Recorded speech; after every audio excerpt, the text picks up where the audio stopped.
We are here today excited about announcing a company, Red Beryl. A movement. A movement. A movement, if you will. It absolutely is, and it should be. And really, I am here, Jaron Solomon, today talking with Nick Constantino.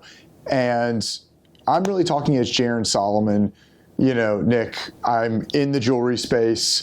I'm in the marketing space. I've always looked at what's going on. How can I do better on Google? How can I do better on Meta? All the buzzwords that everyone talks about out there. But at the end of the day, you know, we had these agencies, meaning me, throughout all these years. I've probably had, 7 or 8 agencies throughout my time here at Solomon Brothers. And it just never felt 100% right. It always felt a little bit off.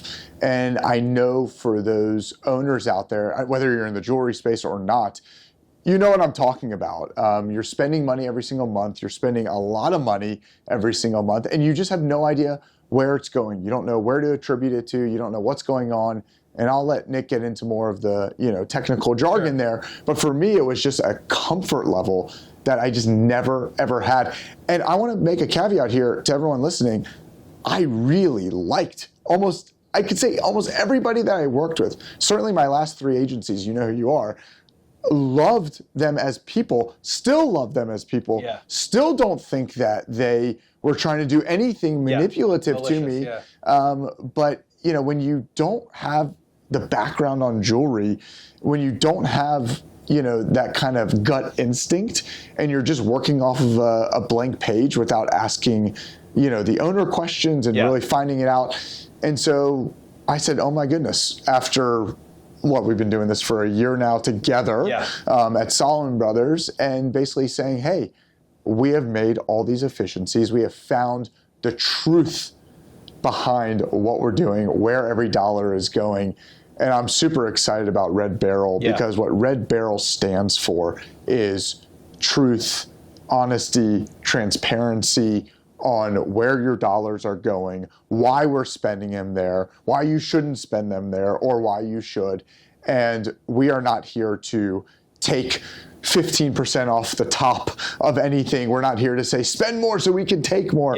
That is not what we do. We are truly here like you have been there for me. And, even when you didn't work for me as a friend and a sounding board, you were always there to say, what's the smell test? Well, now we're able to put that smell test to work, and we're able to show true transparency. And we're not out to get anybody. We're out to help everybody. So talk a little bit about Red Beryl and your excitement. It's a great way to put it. Look, what we have found, most jewelry stores are in the similar thing. They're too small to be big, and they're too big to be small. They're that classic middle of the road, 15 to 80, $100 million range that are abandoned by most agencies. The big ones, they can take those gigantic retainers to work with those mega Fortune 500 companies. Those little guys, any changes they make are going to make a drastic impact.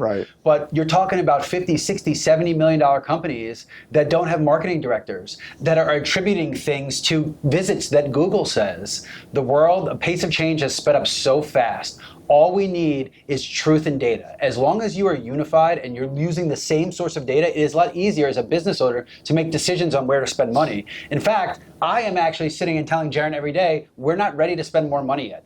Tell me an agency on earth that sits and tells people not to spend money. And the reason I say it is because I'm not comfortable with what the point of diminishing returns are. I don't know where we're going to start spending. It spins out of control, and these mechanisms exist to just pull more and more money out. So we built Red Beryl to get your attribution in line, to make sure your calls, your chats, your forms, all of the things we know drive revenue, we have clean, attributable data to not only how many are coming in, but the transcripts into the calls, the forms, what the substance of them are. We have all of these mechanisms, and then we know the source, the medium, the campaign. What if I told you that 80% of the Google ad dollars you're spending are going directly to your own branded keywords? Jaron, how many years have you spent building that brand reputation?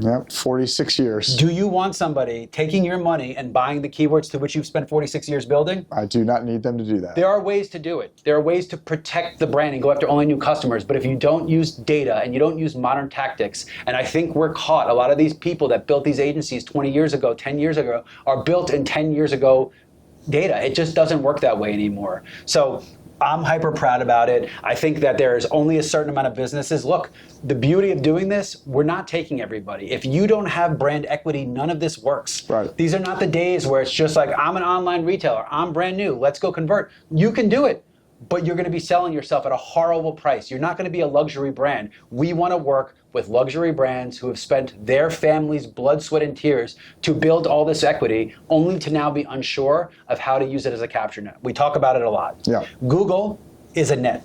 That's right.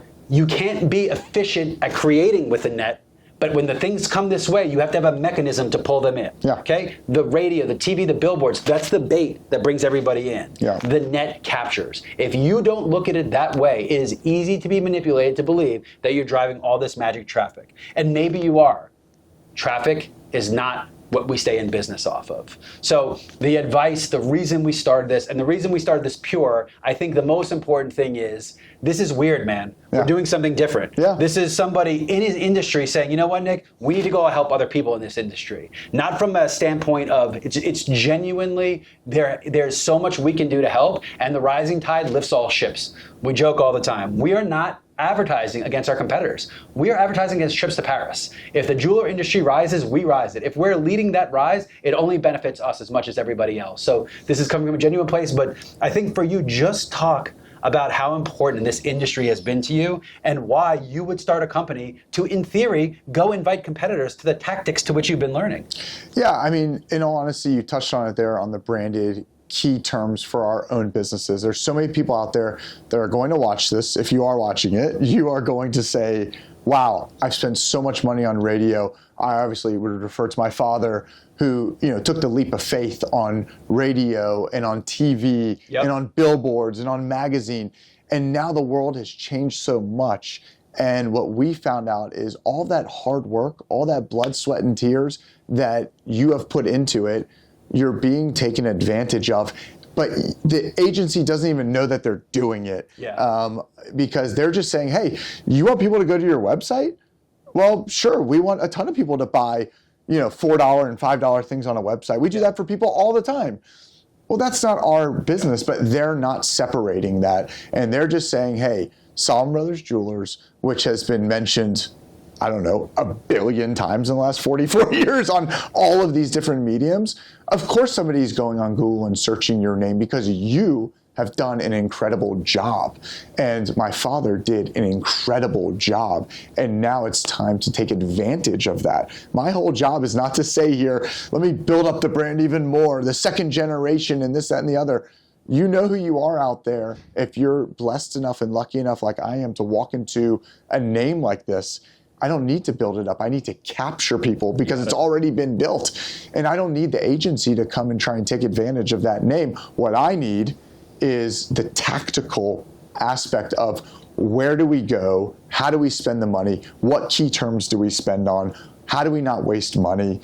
I mean, Nick, talk a little bit about the fraud that we found out there. That an agency, bless their heart, for you Southerners out there, it just isn't in their DNA to really care to catch it. And once again, that's top down. I'm not blaming anyone out there, but look, it's not malicious, but the system is rigged to throw money in the garbage because the systems that are rigging it own monopolies that whatever reason, I'm not going to criticize the government, we've allowed them to create. Yeah. So ultimately, do you think Google cares if it's fraud, if they're making a transaction per click? It just doesn't work. So one of the things is that you don't want to outsmart Google. You're never going to beat them, right? OpenAI, they're taking out Google. Everyone on earth will try to take out Google. It's not working very well. So you got to learn to play the game and you got to learn to use the mechanisms that do it. Because I'll tell you, if you are ahead of the curve, Google will always reward you because you are using the techniques. They give you a code book, Search Console, Tag Manager. They show you your competitors' ads. I bet you no one even knows it. It's public transparency. They show the ads. There's so much information to build campaigns. And I'm giving you one secret right now. The easiest way to succeed with Google Ads is pull your Search Console data. If you don't know what Search Console is, you should definitely call us because you're screwed. Pull your Search Console data. Say, I need to be better organic search. I'm not getting enough organic keywords that are non-branded. I have a plan for that. When I don't have the plan for that, can I use Google Ads to fill the gaps that I couldn't do with SEO and GEO? So now all of a sudden, you're using ads to find your deficiencies where your brand isn't working. That's playing with fire. Now you overlay in your company data and put in the zip codes that matter most and talking about those millions of dollars, how do you put it to work for you? This is not rocket science when you think about it. But the old days of just putting in clever campaigns are gone because AI is better at clever than you are, I promise you. They're better at, because actually, ironically, Google doesn't like wit.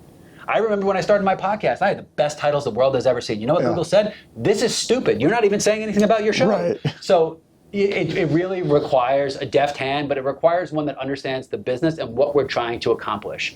These are emotional purchases. These are wants, not needs. But you know what? If you know how to do it the right way, there are also things that will last forever. You say heirloom, do you know how many 50-year-old rings I get in? Don't you feel more confident selling items that you know will last for 50 years? So it is worth putting the time in. So this is Red Beryl Studios. This is Red Beryl Consulting. This is Red Beryl USA. Check us out at redberylusa.com for more videos and more content.